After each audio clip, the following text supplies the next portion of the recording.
Λάβετε θέση.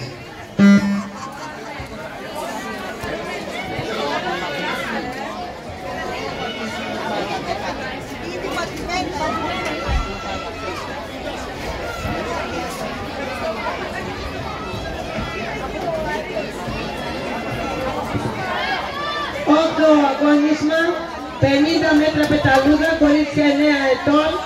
Το αγώνισμα θα γίνει σε μία σειρά. 1 Αγγελάκι Νωρετίνου, 2 Γαρυντιανάκη Κόη, 3 Παπαδάκη πρωταθλητές, 4 Μαρκάκη εγώ 23, 5 Αντωνάκη Νωρετίνου, 6 Θεοκαράκη Όφη και 7 Αλεξανδράκη Νωρετίνου.